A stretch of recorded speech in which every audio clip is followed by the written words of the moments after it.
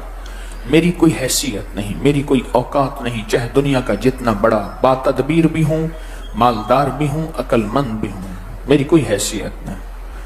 پہلا درجہ ہے فنا فی الشیخ، پہلے مرشد میں فنا ہو، پھر فنا فی الرسول، پھر اللہ تجھے اپنے کملی والے محبت عشق میں فنا کر دے گا، پھر فنا فی اللہ، پھر اللہ کی محبت میں فنا ہوگا، پھر جو آخری درجہ ملے گا وہ ہے بقا باللہ۔ اور وہ جو بقا باللہ کا درجہ ہے نا، اس کے بارے میں فرمایا بلیا اسی مرنا نہ ہے، گور پیا کوئی اور، قبروں میں کوئی اور جاتا ہے، ہم کہاں مریں گے۔ فنا پہلے کر دے آپ نے۔ شیخ بابا فرید رحمت اللہ علیہ کے پاس ایک بندہ آیا تو کہنے لگا حضرت بیعت فرما دیں، پر ایسے نہیں بیعت کروں گا، آپ سے عشق کروں گا، آپ میں فنا ہونا چاہتا ہوں۔ اچھا ٹھیک ہے، آپ نے